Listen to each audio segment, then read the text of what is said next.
大家好，今日同大家分享一個雜菌雞蛋煮角瓜。咁呢個角瓜呢就7蚊一斤，我呢條呢就買咗5蚊。佢係比絲瓜呢短啲同埋矮啲嘅，其實佢都係屬於絲瓜嘅一類。咁我問檔主有咩分別呢？咁佢就係會滑啲同埋甜啲嘅。呢個雜菌呢就5蚊一份，9蚊有2份。我一個人食呢，我就買咗1份。另外有3隻雞蛋啦，你哋喜歡落幾多隻呢，就可以落幾多隻嘅。500毫升嘅雞湯同埋1片薑嘅。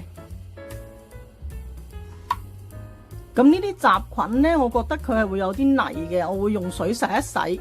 如果你唔洗呢，亦都可以抹下佢嘅。呢啲角瓜呢，你中意食多啲纖維嘅，可以刨淺啲嘅；中意食嫩滑啲呢，可以刨少啲。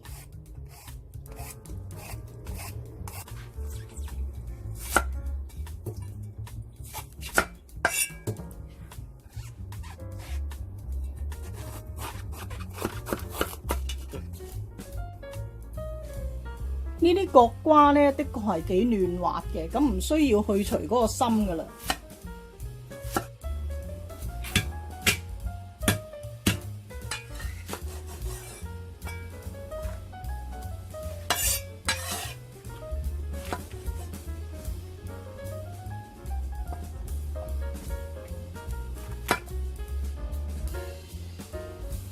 呢隻辣椒都唔好嘥咗佢。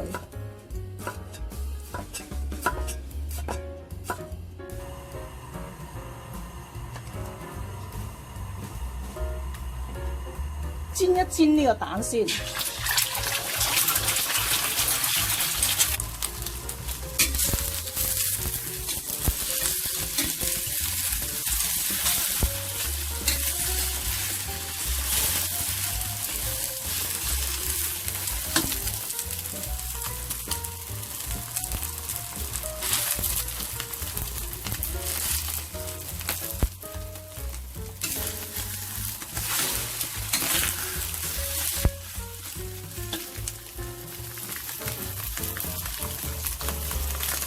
呢個角瓜咧，你可以先炒一炒佢，唔炒咧可以就咁俾埋落去都得。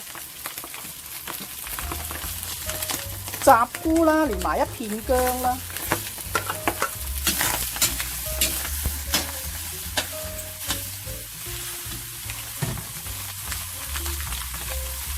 跟住加我哋嘅雞湯。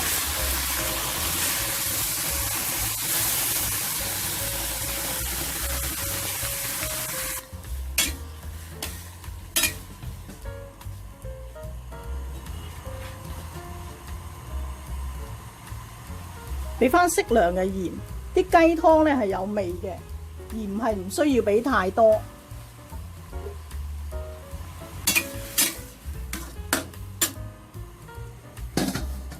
冚蓋中火煮佢3分鐘。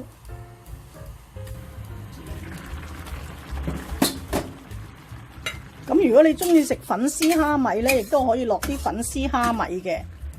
如果唔落咧，佢有咁多菇菌咧，亦都好鮮味嘅。